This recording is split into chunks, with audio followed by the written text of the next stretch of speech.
Hey, good morning, good evening, or good afternoon, because I have no idea when you watch that, but right now it is morning.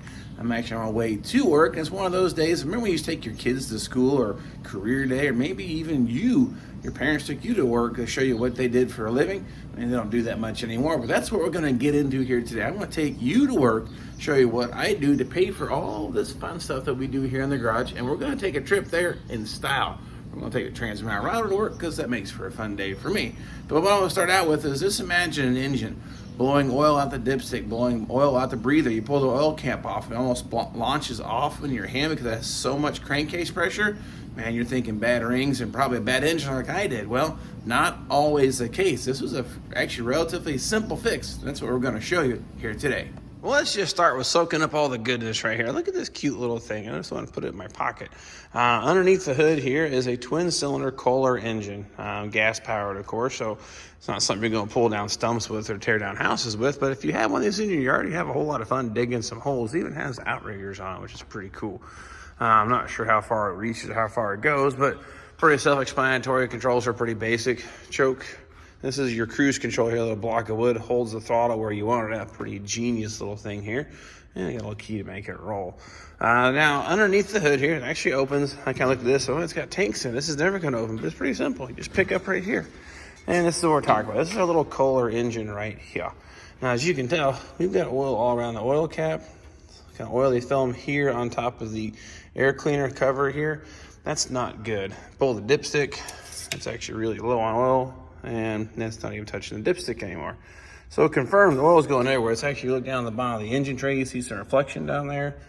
I've got oil everywhere. Now this is interesting. I'm going to share a little secret with you. I've been fixing or technician type job for, oh my gosh, how old am I? Almost 30 years of doing this. Gosh, I'm getting old. But the thing when it comes to almost every problem, keep this in mind. We are typically our own worst enemies. It means either I screwed something up, the guy before I overlooked, I shouldn't say screwed up, we're all making mistakes. It's something they overlooked, didn't see, are those little details that will kick your butt every time.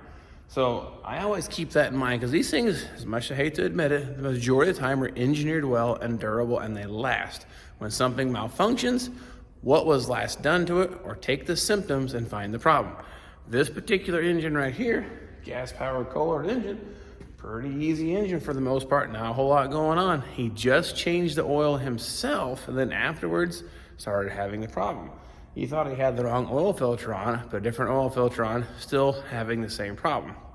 Now, I don't know how the oil filter would have caused this issue, but anyway, that's what they were saying.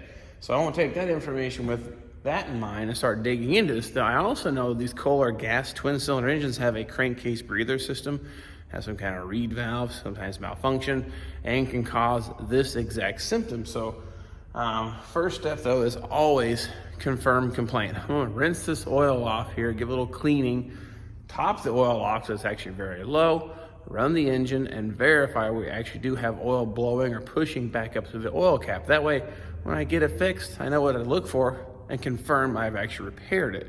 So I figure we'll get this thing cleaned up, topped off with oil, and we'll let this thing run for a bit. All right, all cleaned up and looking a whole lot more gooder now. Now, a simple task of just starting it up here, crank the key, let it run, and see if anything starts to fester around this oil cap anymore.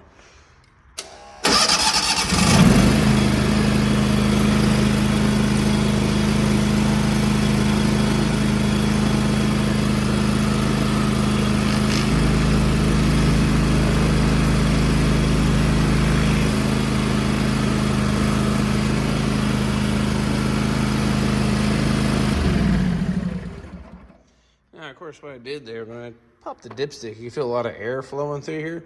Pulled that cap off, it almost launched out of my hand. I don't know if you can see it in the video, but all kinds of oil started coming out. And that some is normal, but that seems excessive. So nonetheless, I'm gonna let that run, but I think we're gonna see I start building up some oil here pretty quick.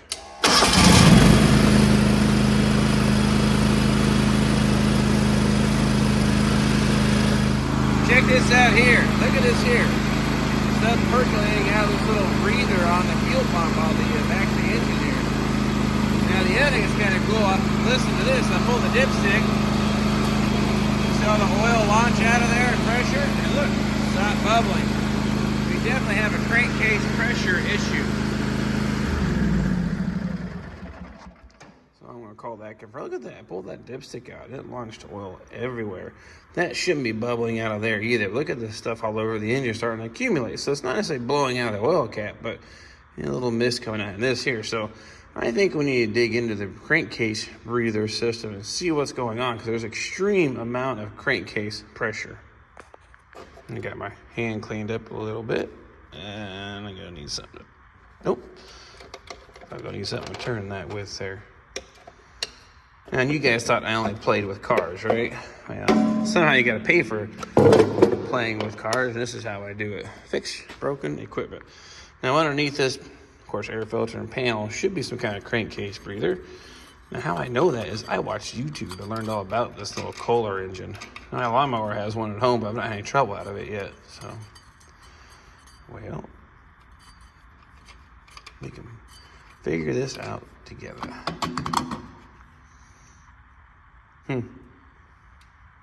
That's interesting. Take a look at this. I think we may have already solved our mystery. We've only just begun. This here is a rubber tube, and that appears to be on the crankcase vent, but you know what has happened here? It was wedged underneath the air filter and kinking that thing clean 100% off. Back to that whole comment of we are our own worst enemies. Ta-da, right there. I'm just gonna leave this air filter off, make sure this is breathing nice, wide, and open, and see if that pressure that goes and blows the oil out of, look at that, all that residue that blew the dipstick out. If that goes away, that's all our problem was. All right, fire this thing back up.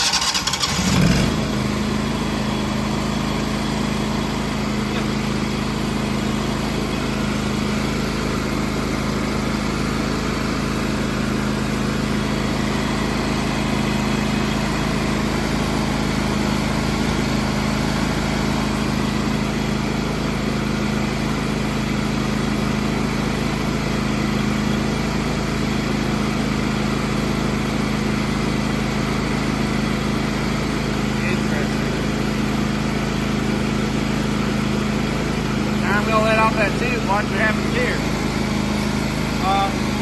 And look, it goes away.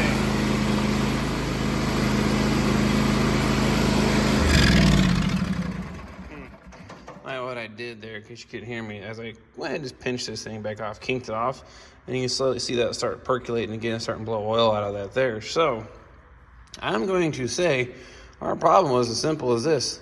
Air filter, pinch this tube. I'm pretty sure it's supposed to be up underneath here and fed up here.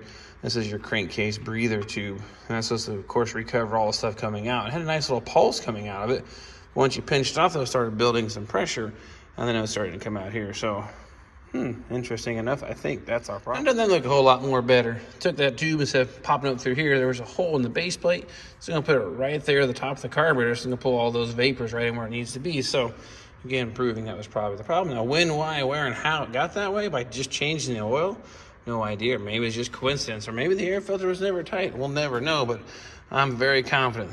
For relocating this, getting the kink out of it, and getting out of being wedged between the air filter and here has solved our problems.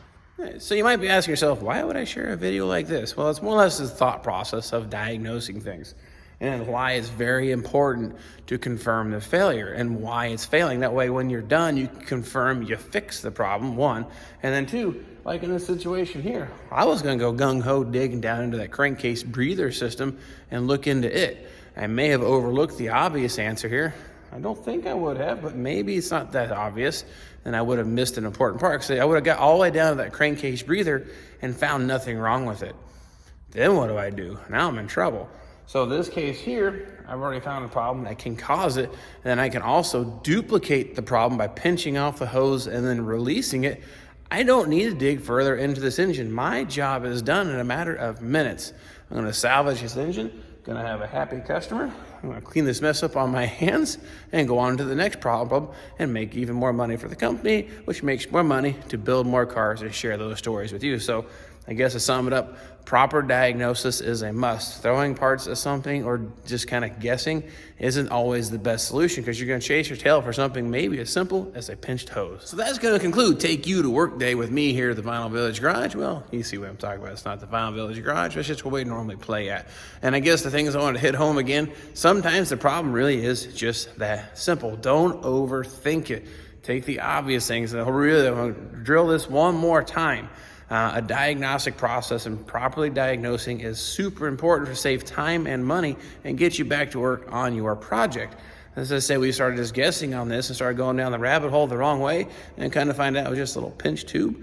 Wow, yes, it is that simple. So anyway, I hope you found this video kind of entertaining, enjoying, or John, don't ever do this again. Let me know in the comments. I can probably drag you along and start playing with some of this other stuff too and sharing it with you if you think that's kind of cool, or maybe I should start a new channel.